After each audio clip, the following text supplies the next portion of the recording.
L'essence même de la politique consiste à poser des gestes rationnels pour l'intérêt général. En d'autres termes, c'est ce en quoi consiste la raison d'État. C'est la logique machiavélienne dans laquelle nous vivons depuis maintenant plus de 500 ans. Tout est affaire de calcul, des coûts et bénéfices, des décisions que les hommes politiques doivent prendre, ce qui peut parfois valider, s'il le faut, la prise de décision immorale si celle-ci s'avère être bénéfique pour l'intérêt de la société.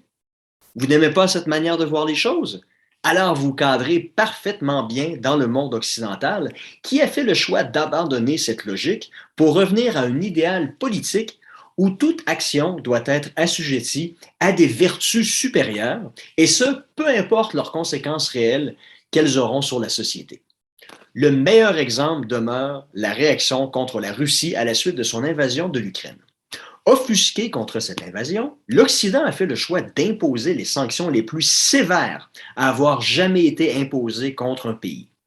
Or, et vous vous en êtes rendu compte cet été lorsque vous avez fait le plein d'essence, ou vous le verrez dans quelques mois lorsque vous ferez votre épicerie, ces sanctions n'ont pas fonctionné et se sont plutôt retournées contre l'Occident. En effet, ces sanctions ont entraîné une pénurie de gaz naturel ou d'essence, ainsi qu'un embargo sur l'importation d'autres matières qui sont essentielles à l'Occident, notamment les fertilisants utilisés pour doubler les productions agricoles, qui ont eu pour effet de créer une rareté sur le marché, alors que la demande, elle, n'a fait qu'augmenter, occasionnant, logiquement, loi de l'offre et la demande oblige, une hausse des prix. Nous avons ici un exemple flagrant de la rationalité et de la raison d'État qui ont été remplacés en Occident par la pensée magique. Pensée qui s'imagine naïvement que les autres pays dans le monde obéissent à la même logique fantasmagorique. Non! Hors de l'Occident, les pays sont encore gouvernés par la raison d'État qui opère sur des bases amorales.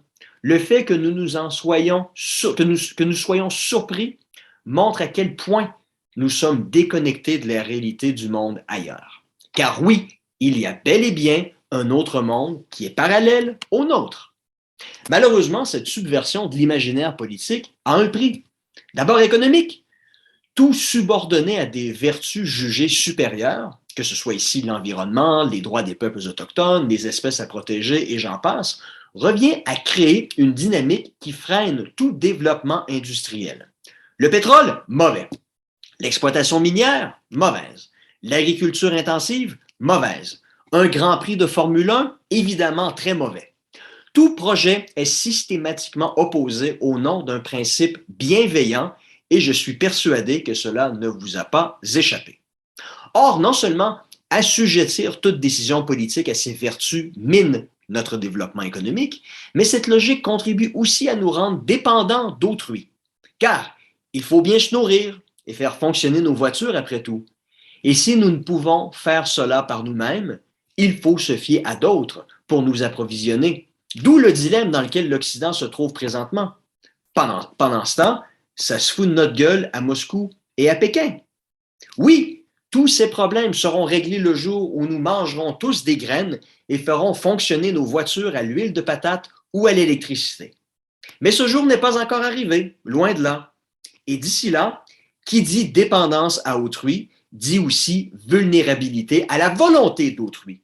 Et dans un monde de moins en moins coopératif, vous n'avez encore rien vu.